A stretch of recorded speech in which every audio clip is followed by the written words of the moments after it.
So, welcome to another episode. So, today we have J Flo on, who is a wrestling, judo, jiu-jitsu coach and has trained Paddy Pimblett, Ronda Rousey on the UFC side as well. So, welcome to today's show. Thank you so much, Jeevan. One thing that really interests me about your journey is I don't know if you've heard the phrase jack of all trades, master of none.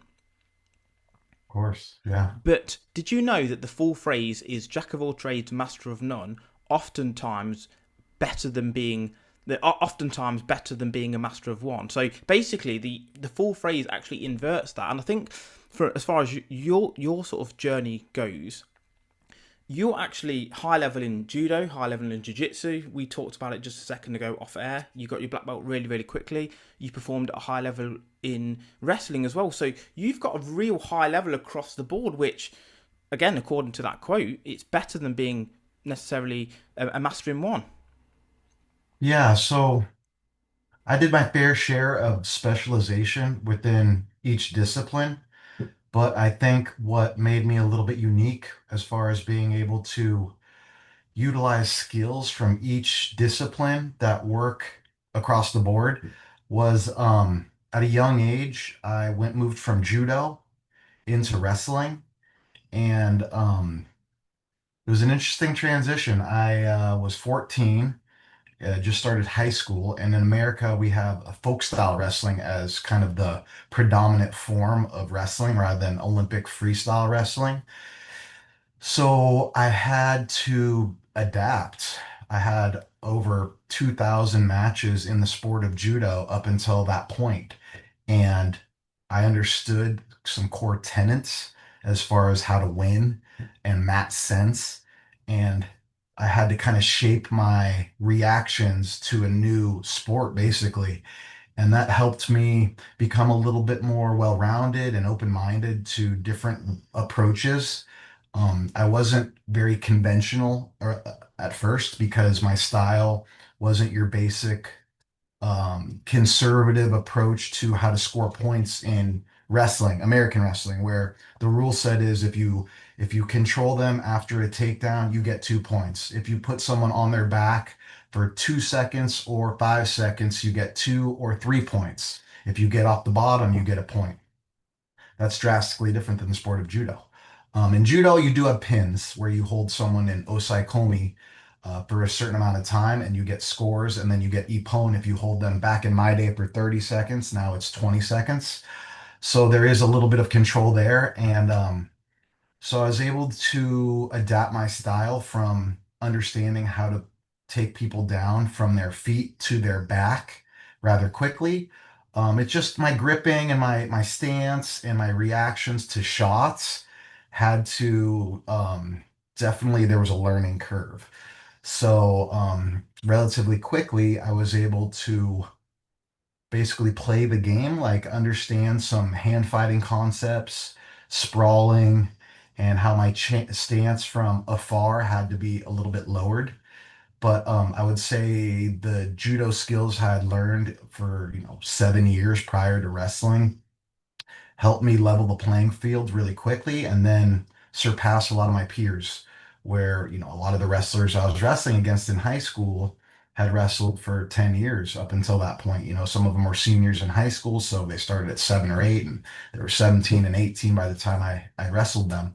So my first year, I had bumps. I wasn't the most successful, but by my second year of wrestling, I was one of the top wrestlers in the state and eventually in the nation. So I was able to utilize, the core tenets and concepts and foundations that I learned in judo, where I'd been training for a long time with my brother as my father as my coach, where I had a lot of success on the national level and moving into high school, the international level in judo.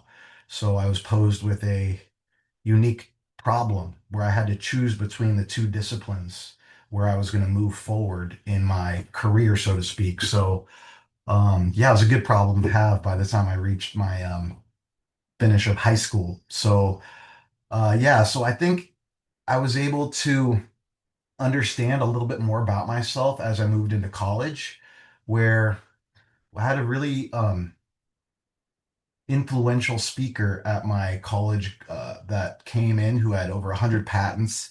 He helped build Google and his speech and was about paradigms, which I always relate to as far as when I'm talking about my journey or how to approach new systems is how to understand the system you're in. The paradigm, like a domain or an area of expertise where that exists within the space of either business, medicine, education, athletics. So there's these like different truths that exist in different domains.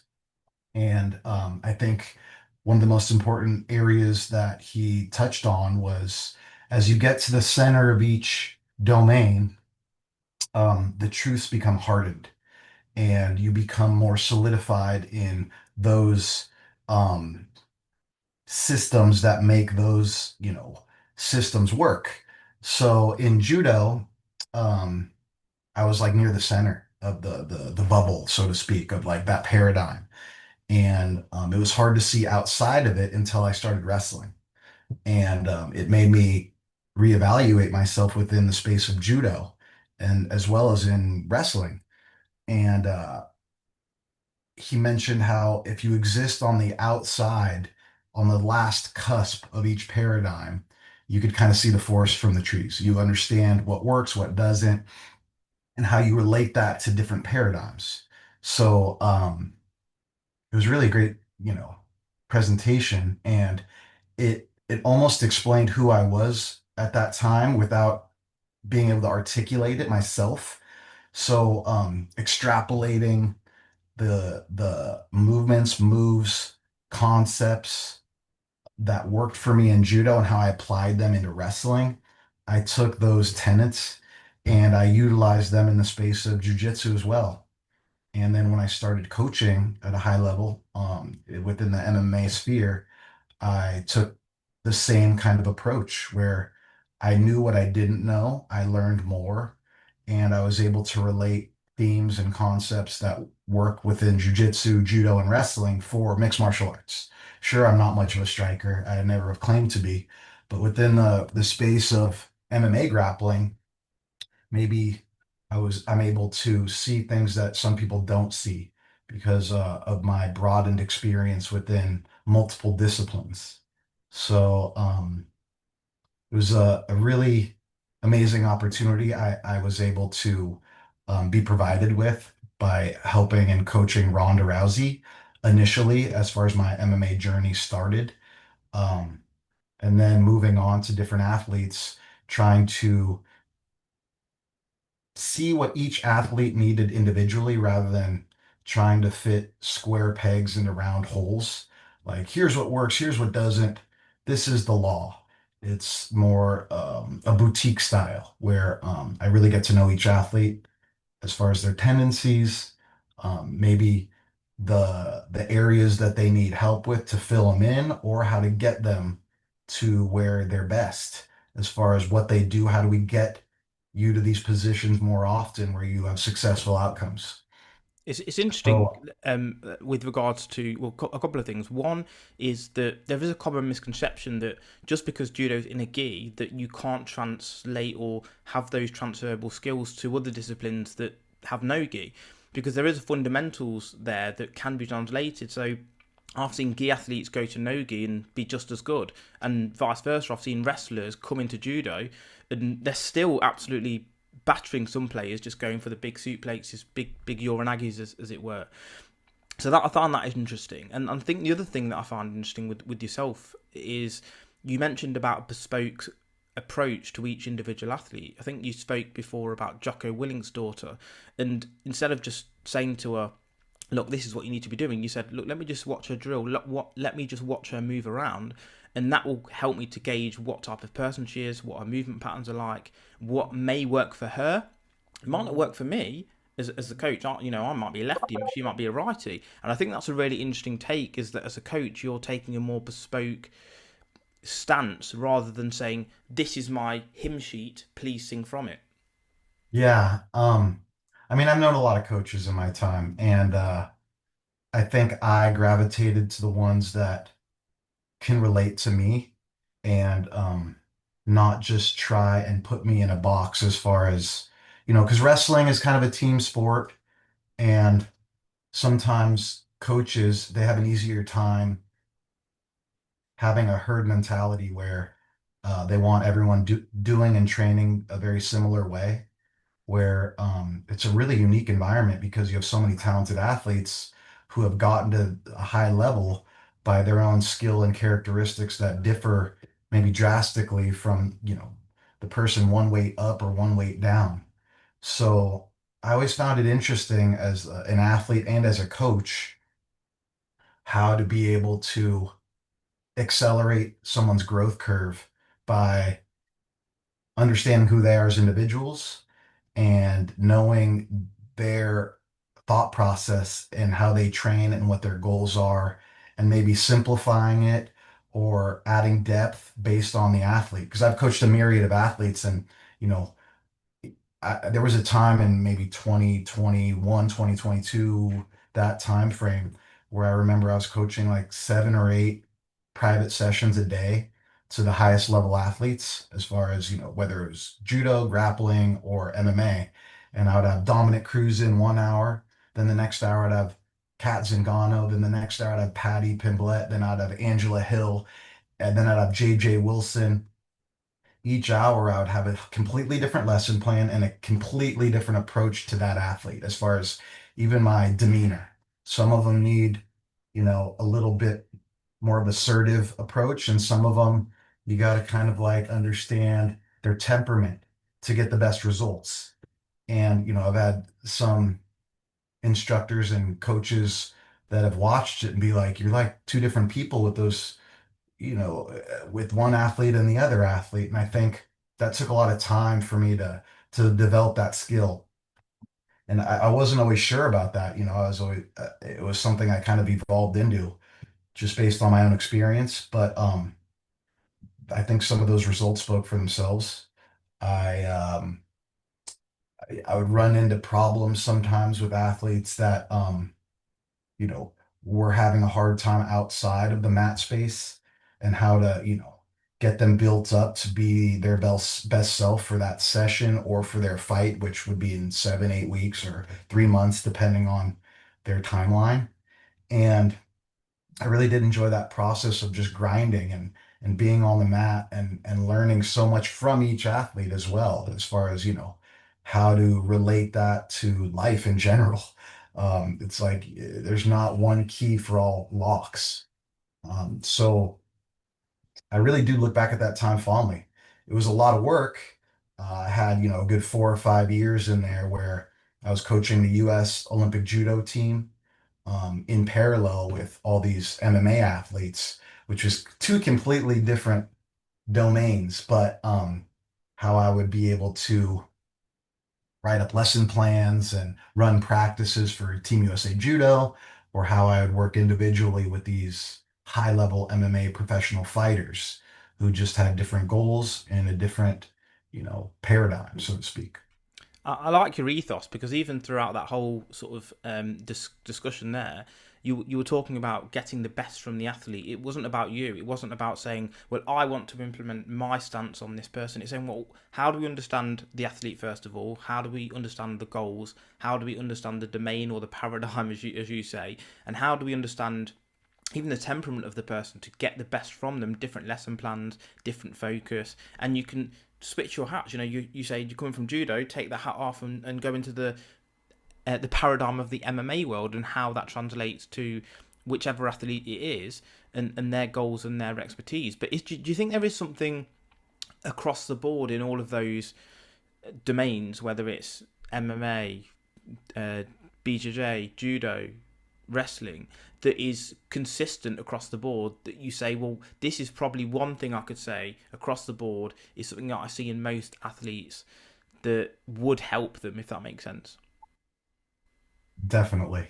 Um, I think it's the internal drive and motivation that comes from themselves.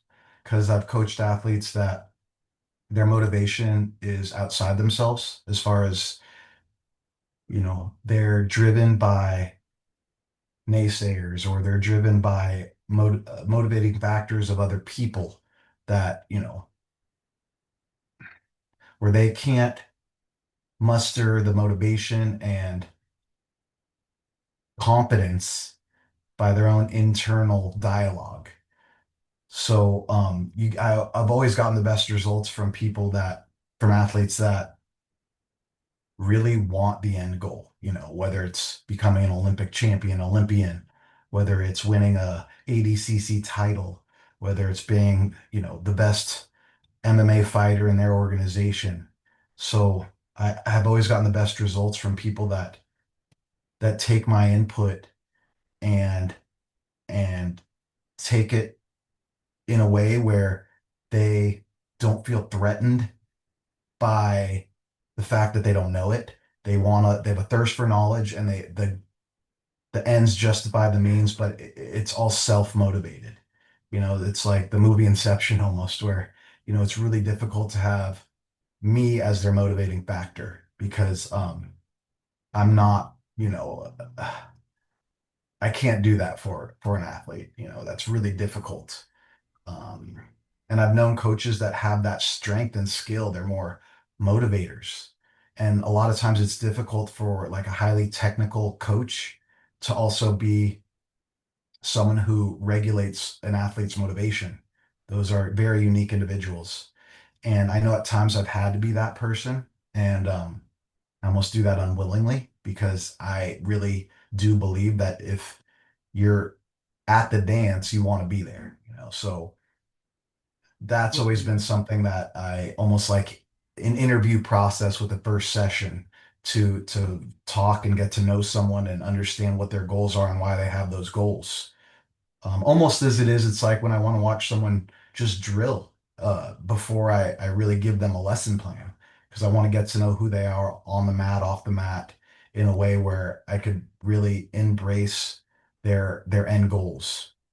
And I think for me, my journey personally, it really did help to take my ego out of it, of who I am and what I've done or haven't done, because I had a pretty long, substantial layoff between me ending as an athlete, my last, recorded match in 2008, and and when I started coaching, there was a good 4 or 5 year gap, and I had to work odd jobs. I had to figure out how I relate all my past experiences of, being to over 50 countries, training, competing, representing the USA, being on a high level judo team, wrestling team, and how do I function in capitalism? Because I didn't really have a long resume as far as work experience. So I had to kind of swallow my pride and start at the bottom. And it really did humble me in a way where my ego wasn't a part of how I perceived coaching. It wasn't what I would do in this situation of an exchange or a match. It was more what they could do best. So a lot of coaches go right from being high level athletes to high level coaches. So I think I removed myself at a young age when I started coaching. And I think in the long run, it gave me a higher ceiling as far as being a little bit more empathetic and understanding other people's plights rather than this is the way I did it, this is the way you should do it. Because I kind of came into coaching with a little bit of imposter syndrome because I didn't accomplish all my goals. Far from it, as far as my talents on the mat, I fell short. And I'm a dime a dozen, I'm not special in that as far as that's the story of most high level athletes, only the 1% of the 1% really win golds in whatever, area of their competition. So I always felt like undeserved in a way because I wasn't Olympic champion or I wasn't an NCAA wrestling champion. And those were the goals I had. And I had the talent and I had the skill. And for, a myriad of reasons, injuries, life decisions, um, those were always just out of grasp. And whether it was just a close loss in a very important match that put me down a downward spiral and mentally my confidence, was really hard to bounce back from for the next event. And then there's a lot of contributing factors. But when I finished competing, I thought I was done with, combat sports in general. I thought I was going to be a graphic designer for the rest of my life and click a mouse and live at my desk and try and function in society rather than do what I knew best. And then, the pull came back, the yearning, the understanding of like I spent over 20 years competing, training, and understanding movement on the mat. So I came back with fresh eyes rather than, almost like bitterness towards my own career. It's interesting you say about the whole inception thing. One is the intrinsic versus external motivation, essentially. One is internal, one is from other people, as you say. So, in that sense, what was your motivation when you were competing? And just a quick side note on the inception thing. I made a video about this recently as well. The film is basically implanting an idea into someone. And I think from what you're saying as well is that as a coach, you're not saying do this. You're trying to get people to understand it so that they can answer this question themselves. Is that fair to say as well? Definitely. Yeah. So with me personally, my motivation was different throughout different segments of my competitive career. I think initially I was never given a choice really. So my father had me and my brother training judo from a young age, almost bred for it. And I didn't really understand the world outside of it. I just wanted to, please my father and win. And it led me down a very successful path until I hit some roadblocks and I didn't know how to almost cope with it, where I had injuries and various, stumbling points in my life where I was young and I didn't have the coping mechanisms or skills to be able to deal with those things because at a really young age, I was super successful as far as my junior judo career. It wasn't until my brother left, because he's 2 years older than me, and we were always like the dynamic duo as far as training, practice partner, and so he left home to go to Colorado, where I'm living in Southern California, and that's where we were born and raised. And he moved to Colorado to the Olympic Training Center, where a lot of the best judo athletes moved at that time when they had a really good program. So I had to figure out, how I was going to do this on my own, and it was difficult. I had to like choose between disciplines of wrestling and judo, where I was probably better at judo. Um, and wrestling gave me a little bit more validation externally, as far as, it was a scholastic sport in school. There's a lot of notoriety that came with it. It's really popular here in the United States, whereas judo is a little more fringe, at least in the US. Globally, it's much bigger. Um, so I had to really figure out why I wanted to do this. And it took some wrong turns for sure. I actually chose to wrestle in college over doing judo, which at the time I made that decision, I was probably one of the best 4 or 5 judoka in my weight class in the world at my age.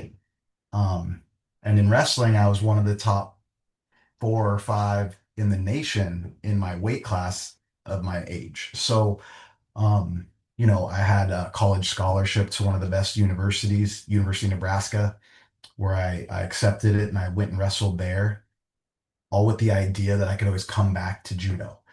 And I feel like some of the key growth and development that happens for most judoka that transition from junior to senior level was kind of missed, where I was learning different skills. And I think in the long run, as a coach now for what I do, it was a smart decision.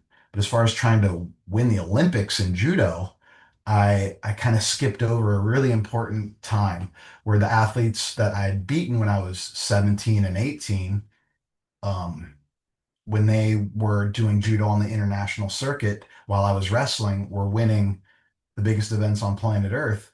And I'd always look and be like, well, I beat them, so I could always come back and still beat them. where I was kind of in for a rude awakening when I came back into judo after I finished wrestling, where it became where I had to catch up, where I had learned different skills that didn't relate in like a very specific way, in a very nuanced way for sport judo that in wrestling I was spending a lot of time on. So I was kind of between worlds in a way where it was very difficult for me to have my heart in one sport or the other sport and be present.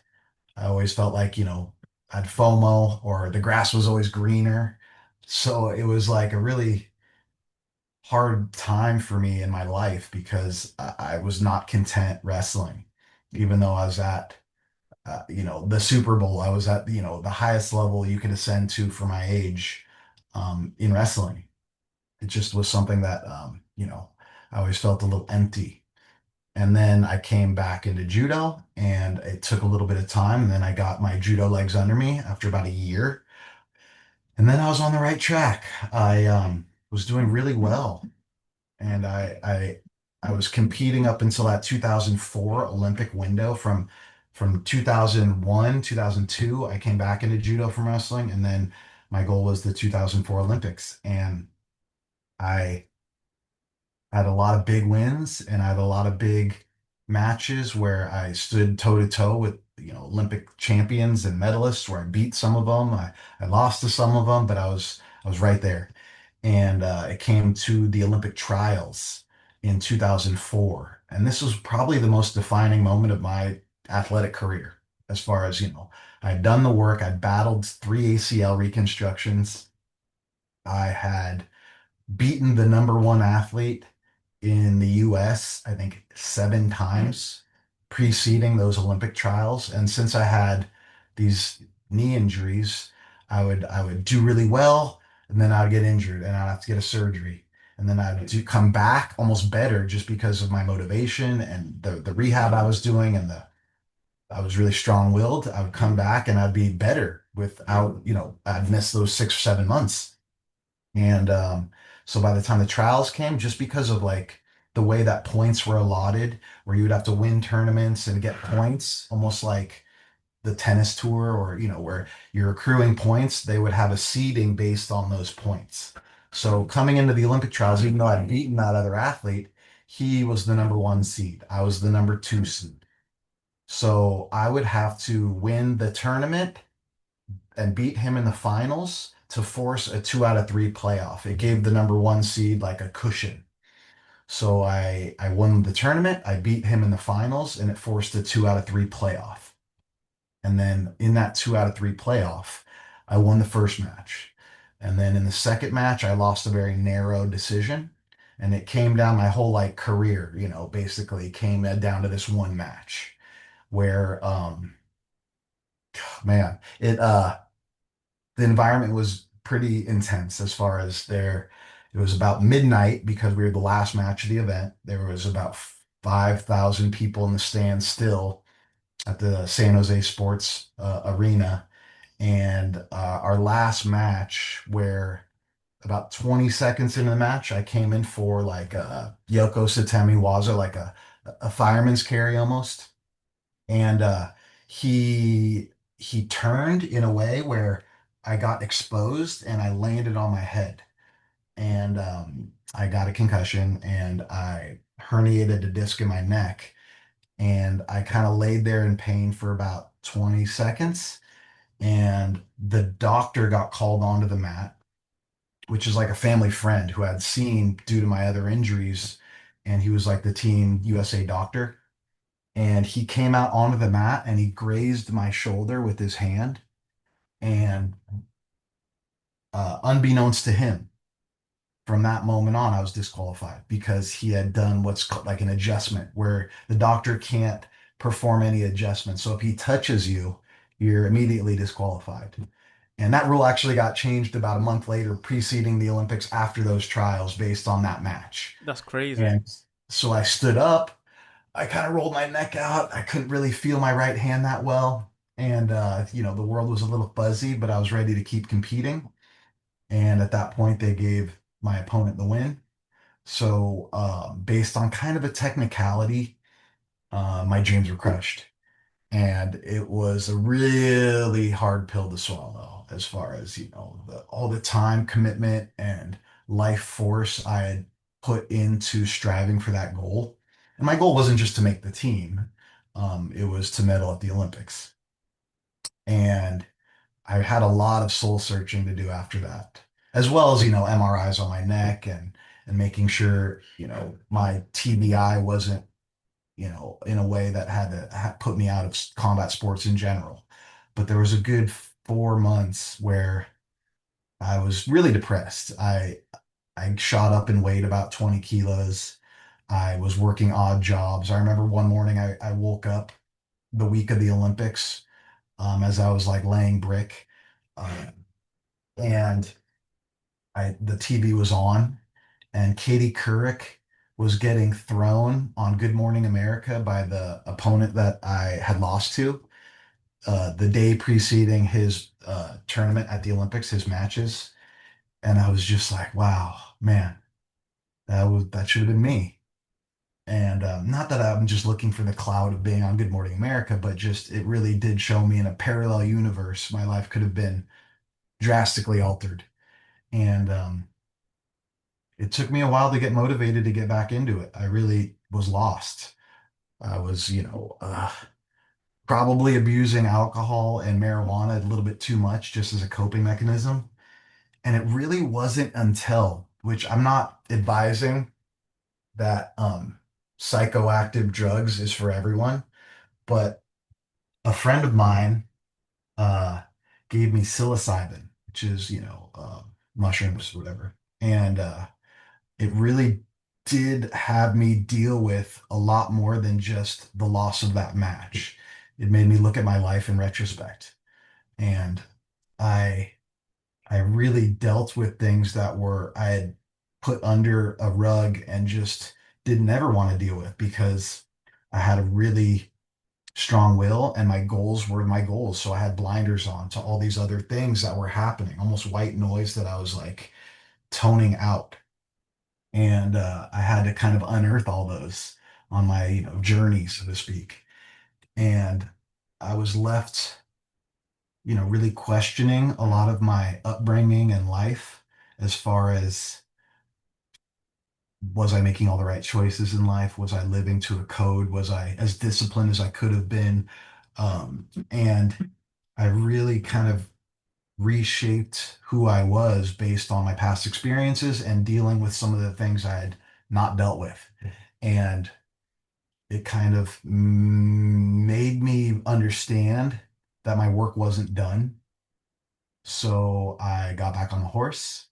I started training again slowly but surely. And then I entered into a couple of tournaments that were, really high level. And with this new air of, you know, hey, these pressures that I was putting on myself to win matches, um, that was needless. How about I look for the best me to win every exchange, to be the best I could be will get me the wins rather than forcing wins. It's a hard thing to explain in a eloquent way, but trying to perform the best to my ability rather than force my way to win. Like that's a lot of pressure. So, even my self-talk or my pre-match warm-ups changed drastically to much more lighthearted, more in a way where I wanted to be almost conversational before my matches rather than slapping my face, getting pumped up, trying to like force myself to feel this like intensity. It was more, hey, I know what I'm doing out there. I've done this my whole life. Now let's react in the moment. Sure, there's a few things I got to tell myself to like against a certain opponent. He's a righty, I'm a lefty. Okay, I got to get my left hand on tactically, but I was able to kind of alleviate a lot of the pressure I put on myself for all those years in a way that made me want to do the sport again. And it was a lot easier to wake up in the morning and train than just like, okay, here's another day in the world where I have these 3 training sessions and I got to do them all. And it's exhausting just to think about, where I had a much more lighthearted approach to it. And I think that really did elevate me to another level where I was able to be successful after, such a, debilitating defeat. Well, it's good, isn't it? Because people say, mushrooms is like a kind of therapy, and it helps you go from forcing to going with the flow. Funnily enough, Definitely. with the surname and the brand as well, J Flo. So that's that, or J Flo. So that's good. One thing I want to ask, because you've competed or been involved in to a very high level, those three arts, judo, wrestling, BJJ, and people always ask which is the best, but I want to ask a slightly different question, or ask it in a slightly different way. If you were to look at those three, which is the best in a different domain, or as you said earlier, different area or paradigms? Because you could look at it, well, which is the best in terms of a self-defense or street fight, which is better in terms of MMA, and which is better as a sport within itself, if that makes sense. So I'd be interested to hear your take on that, really. Well, personally, how I feel is different than when I coach athletes within each, separate discipline. So I have two answers for that. So the way I go about my grappling is, say each discipline resides within a circle of a Venn diagram, and where those overlap, what is in the middle is what I focus on, those successful outcomes. And generally speaking, they're all the same. You know, how do I, what's my goal? My goal is to take someone to their back. My goal is to take their back. My goal is to put them underneath me in a control situation, like a front headlock, or, we can get into specifics of the granular nature. But generally speaking, from a conceptual standpoint, I don't change much of who I am in these different disciplines. It's like the skills I've adapted over the years within the different disciplines, I'm using the same moves and movements. It's just, I adjust really minute details based on my opponent's reactions, which are different in each discipline. A jujitsu fighter is going to have a different stance than a judo competitor, or a wrestler, with or without the gi, depending on. So, little grips versus gi or no gi. I have a sleeve and a lapel. In a wrestling situation, I probably have an underhook and a wrist. Or in a jujitsu situation, they're a little lower. I probably have an overhook and a wrist. So, you know, I try and adapt these concepts to be a very similar output. The variables are just minute based on my opponent. So I'm trying to do the same moves, maybe different movements preceding the moves, or different setups, but generally speaking, I'm the same person in all three domains. Um, with very limited differences. Like in judo, I'm still looking for arm bars and chokes and pins. Same in jujitsu. In wrestling, I'm looking for a little bit more control on top. So where it changes is when I'm coaching athletes in each specific domain. What's a positive outcome in jujitsu for, you know, Keith Krikorian or PJ Barch or Isaac Dordelin, like these athletes I've coached in the sphere of jujitsu. So that's where I extrapolate what might work best for them. But to answer your question, what's the best discipline? I personally, and I'm biased, I think for children to start their grappling journey, I think judo's the best. For a lot of reasons. I think it's a lot easier to be able to learn the nuances of, guard retention and, technical isometric control from the bottom as you get older. But when you're younger, being light on your feet, understanding timing and feel with good posture, and being able to turn your hips, that's really difficult for wrestlers to be able to rotate and turn their hips to go with something. A lot of, the standardized foundation of wrestling is like, I'm a hammer, you're a nail, go get them. And your hips remain square, you sprawl on someone's shot, you force them to kind of quit.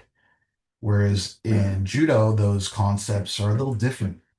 And I like to adapt the judo concepts to wrestling, jiu-jitsu and MMA grappling, as far as a lot of times you can't force a square peg into a round hole. So a lot of times it's feeling what's available and taking that course of action. So, a long-winded answer to you is I feel like judo is the best place to start because it can give you the skills to be able to be successful in all the different domains.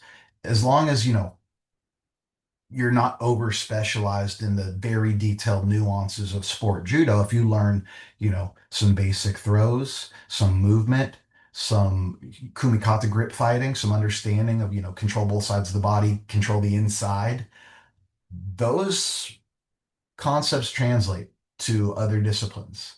So I think, judo has a lot of that, but as you progress into and ascend into like the highest forms of judo, a lot of times you kind of get lost in the sauce as far as stuff that doesn't transfer as easily to, no-gi jujitsu or gi jujitsu or MMA grappling. So that's why a lot of times the highly specialized judoka has a hard time coming over to different disciplines. But if you learn those in parallel, like I did with wrestling, like wrestling like got me out of one paradigm and I had to start, thinking critically about the larger breadth of grappling.